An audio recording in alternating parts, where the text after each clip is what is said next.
2019年9月23日，宾夕法尼亚州奥尔巴尼小镇安静的让人不安的街区里，一栋普通民宅的地下室里发生了令人毛骨悚然的惨剧。两个孩子，8岁的康纳和4岁的布林利被发现吊在木梁上，脚尖悬空，生命垂危。他们的母亲丽莎·斯奈德拨打了911，声称这是一个悲剧，她的儿子因不堪校园欺凌自杀并带走了妹妹。但这个故事真的如他所说吗？奥尔巴尼小镇，宾夕法尼亚州的一个宁静角落，绿树成荫，邻里和睦。这里的人们习惯让孩子在街头玩耍，直到路灯亮起。斯奈德家就住在这片祥和的社区中。丽莎·斯奈德36岁，独自抚养3个孩子，17岁的欧文、8岁的康纳和4岁的布林利。从表面看，这是一个普通的单亲家庭，但在这栋房子背后隐藏着不为人知的暗流。康纳，一个腼腆却讨人喜欢的男孩，3年级学生，热爱科学，尤其是岩石和矿物。他的老师回忆，康纳每天都会带一块新石头到学校，兴致勃勃地分享他的发现。他的笑声独特，足以感染周围的同学。康纳是那种人见人爱的孩子，朋友众多，性格开朗。尽管他有些轻微的语言障碍和手眼协调问题，但他从不因此气馁。学校为他安排了职业治疗师，帮助他提升运动技能，同学们也对他十分友善。布林利，4岁的小女孩，活泼可爱，充满活力。她喜欢《冰雪奇缘》中的艾莎和安娜，常常穿着公主裙在家里蹦蹦跳跳。她尤其崇拜哥哥康纳，总是跟在他身后，像个小尾巴。康纳对妹妹格外温柔，每次从学校得到奖励糖果，他都会特意挑布林利喜欢的口味带回家送给他。他们的兄妹情深，感动了每一个认识他们的人。然而，这个看似温馨的家庭却有一个致命的裂痕，他们的母亲丽莎·斯奈德。在2019年9月之前，丽莎曾对朋友透露，她不堪重负。2014年，儿童与青年服务机构曾因她忽视孩子而介入，但最终没有足够证据剥夺她的监护权。2019年9月23日下午3点34分，康纳和布林利从校车上下来，监控录像显示，康纳蹦蹦跳跳地跑回家，脸上带着笑容，毫无异样。布林利跟在后面，背着小小的书包。回家后，丽莎声称康纳想玩 iPad， 但找不到笔记本电脑的充电器，于是她提议和妹妹去地下室建一个堡垒。丽莎说，康纳喜欢建堡垒，地下室是他们常玩的地方。她还提到，康纳问能否带几把厨房椅子下去，并拿了一根当天刚买的狗绳。丽莎的叙述听起来合情合理，但细节却让人不安。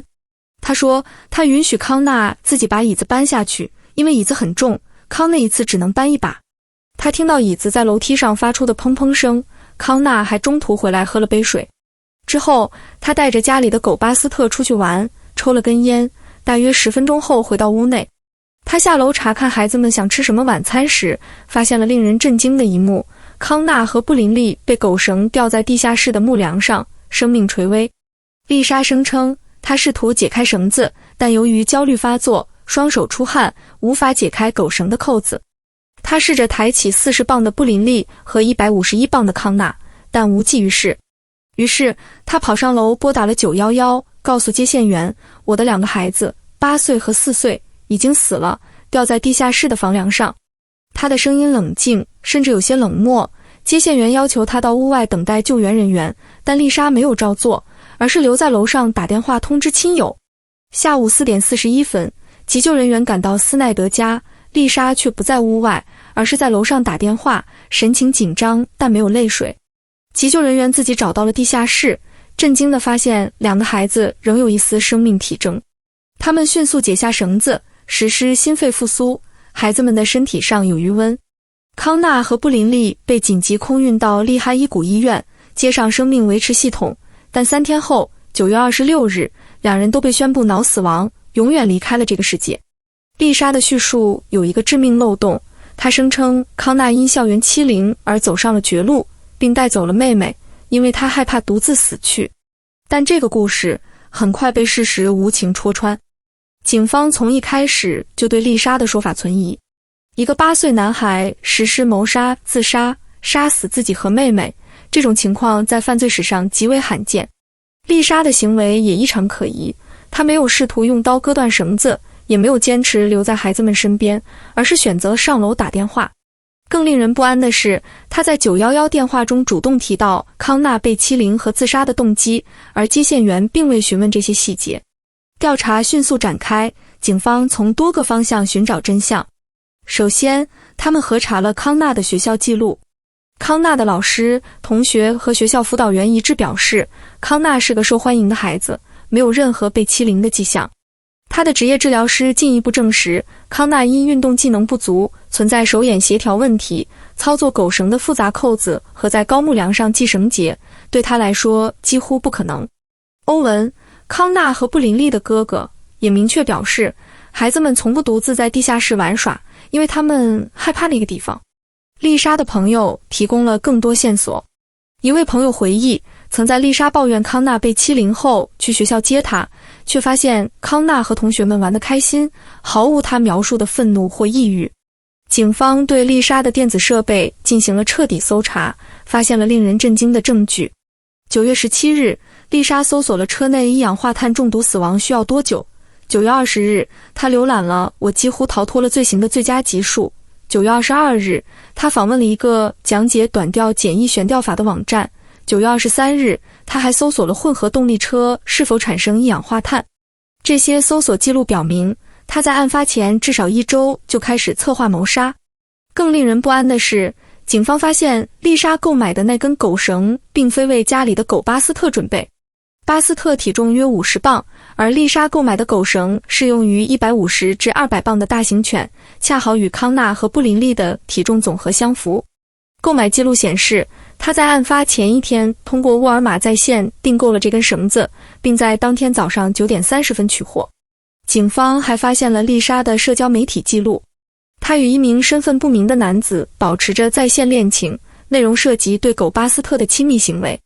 他在案发当天凌晨3点发送了露骨信息，甚至在案发前1周，一边搜索谋杀方法，一边给这名男子发送色情照片。他在消息中抱怨孩子们妨碍了他与这名男子的见面计划，暗示他们是他生活的障碍。案发后，丽莎试图利用社交媒体操控舆论。她在 Facebook 上开设了一个纪念康纳和布林利的页面，发布他们的照片，声称他们因意外去世，甚至在孩子们还在生命维持系统上时，就在 Facebook 上出售家里的泳池，称需要支付孩子们的丧葬费用。他还创建了多个虚假账号，冒充朋友为自己的清白辩护。但这些举动很快被识破，社区成员开始在他的帖子下留言，指责他是凶手。丽莎的谎言在证据面前迅速瓦解。警方发现，他在案发后销毁了一部关键的手机，声称在孩子们死亡当天丢失。但车辆蓝牙记录显示，这部手机在9月27日仍在使用。他甚至向朋友发送了一条嘲笑警方找不到手机的短信。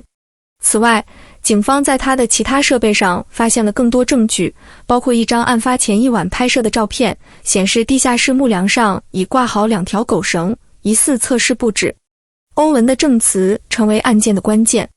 他告诉警方，丽莎长期控制欲强，经常发脾气，锁上自己的房间，不让孩子们进入。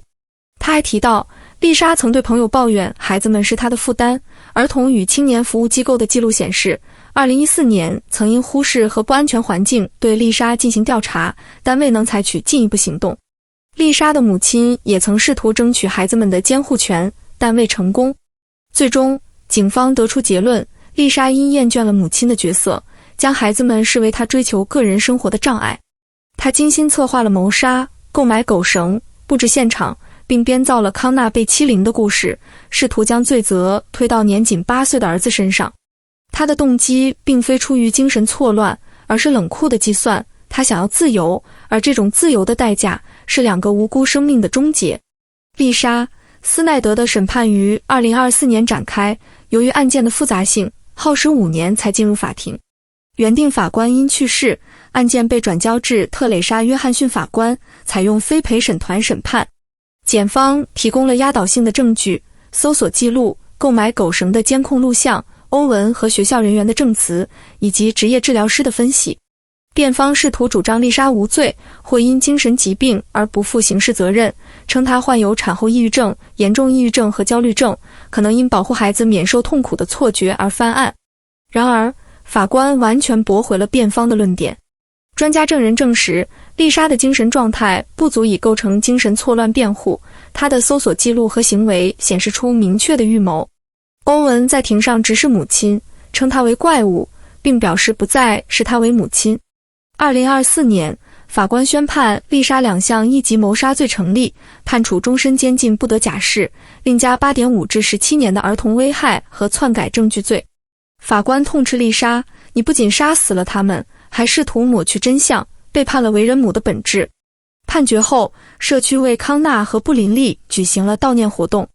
学校操场上，孩子们用粉笔写下他们的名字，旁边摆放着鲜花和泰迪熊。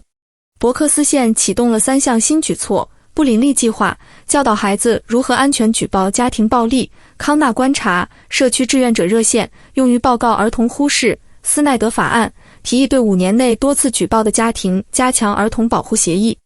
丽莎·斯奈德案是一场令人心碎的悲剧，也是一记警钟。康纳和布林利的死不仅仅是一个母亲的罪行，更暴露了社会在保护儿童方面的漏洞。丽莎的动机至今令人费解。检方认为，她将孩子们视为生活的负担，阻碍了她追求扭曲的个人欲望。她的搜索记录和社交媒体行为显示，她渴望关注，甚至不惜通过极端手段获取同情。然而，她的选择不仅是自私，更是冷血。她不仅夺走了2个孩子的生命，还试图玷污康纳的名誉，让一个无辜的8岁男孩背负谋杀的恶名。这个案件提醒我们，邪恶可能隐藏在最平凡的面孔背后。丽莎·斯奈德不是电影中的怪物，她是一个普通人，住在普通的小镇，过着看似普通的生活。但她的冷漠和算计摧毁了一个家庭，震慑了一个社区。康纳和布林利的笑声不再回荡，但他们的故事激励着人们为保护更多孩子而努力。真相有时比谎言更残酷，但只有直面真相，我们才能阻止下一个悲剧。如果你被这个故事触动，请在评论区分享你的想法，或者订阅我们频道，让我们一起揭开更多隐藏在平凡背后的真相。